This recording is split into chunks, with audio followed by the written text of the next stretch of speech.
Hello साथीहरु, आजको यस भिडियोमा तपाईलाई स्वागत छ। आज म बताउन गइरहेको छु तपाईहरु आफ्नो च्यानलको लागि लोगो कसरी बनाउन सक्नुहुन्छ। त भिडियोलाई अन्तसम्म हेरेर साथ दिन होला। आउनुस् भिडियोलाई सुरु गरौँ। सबभन्दा आफ्नो च्यानलको लोगो बनाउनको लागि सबभन्दा पहिला तपाईलाई एउटा एप्लिकेसनको जरुरत पर्छ। त्यो एप्लिकेसनको नाम छ पिक्सल ल्याब। यहाँ हेर्न सक्नुहुन्छ प्ले स्टोरमा गएर अनि यहाँ सर्च गर्नु pixel lab. Pixel lab search गरेपछि डाउनलोड गरिहाल्नु यो एप्लिकेसन छ, हेर्न सक्नुहुन्छ। म पहिला नै डाउनलोड गरिसकेको छु। यो डाउनलोड गरेपछि ओपन गरेपछि यहाँबाट त्यो ब्याकग्राउन्ड इमेज युज गर्नु जुन म डिस्क्रिप्सनमा हालिदिएको छु। यहाँबाट डाउनलोड गर्न सक्नुहुन्छ। अनि म जुन कुरा युज गर्छु सबै थोक मेरो डिस्क्रिप्सनमा हालिदिएको छु पहिला नै। यहाँबाट युज गर्न सक्नुहुन्छ सबै थोक तपाईँ। यहाँबाट त्यसको यति पार्ट लिइहाल्नु अनि सिलेक्ट गरिदिनु। त्यसपछि सपोजको लागि तपाईको च्यानलको नाम छ टेक्निकल नेपाल, कुनै हुन सक्छ। सपोजको लागि मैले यहाँ टेक्निकल नेपाल लिएँ। तर टेक्निकलको टी लिनु सुरुमा। पहिला लाइट टेक्स्टलाई एउटा टेक्निकलको टी लिनु अनि यहाँबाट बिचमा हालिदिनु। अनि यो टीलाई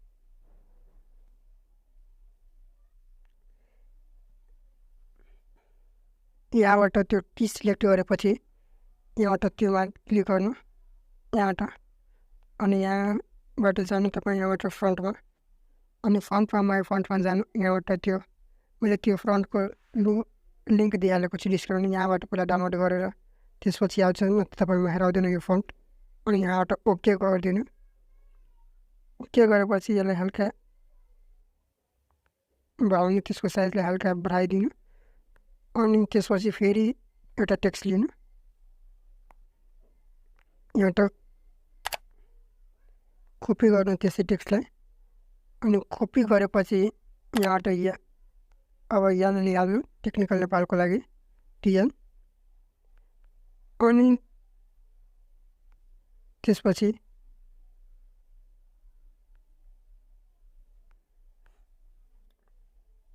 यहाँबाट जानु, त्यसको हल्का स्याडोलाई अन गरिदिनु।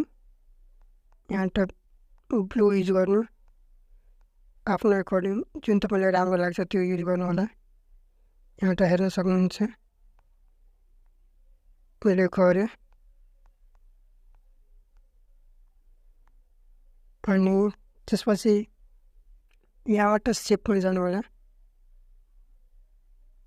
अनि सेपमा गएपछि यहाँबाट त्यो यो सेप लिनु होला। अनि त्यसको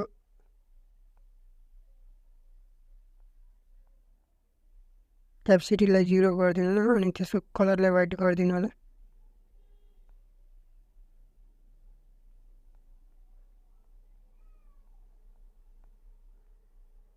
वाइट गरेपछि यहाँबाट त्यसको साइज इन्क्रिज गर्नु होला। साइज इन्क्रिज गरेपछि त्यसलाई यतिमा अनि त्यसलाई पनि स्याडो दिइहाल्नु होला।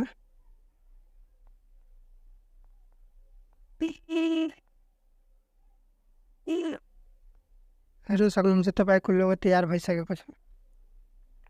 अनि त्यसलाई सेभ गरिहाल्नु होला।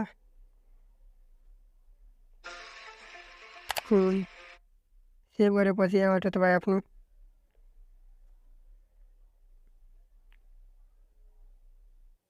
पिक्सआर्ट खोल्नु होला। अनि पिक्सआर्ट खोलेपछि इमेज सिलेक्ट गर्नु होला। अनि त्यो बनाएको लोगोलाई क्लिक गर्नु होला। अनि टुलमा जानु होला। टुलमा गएपछि यहाँ हेर्न सक्नुहुन्छ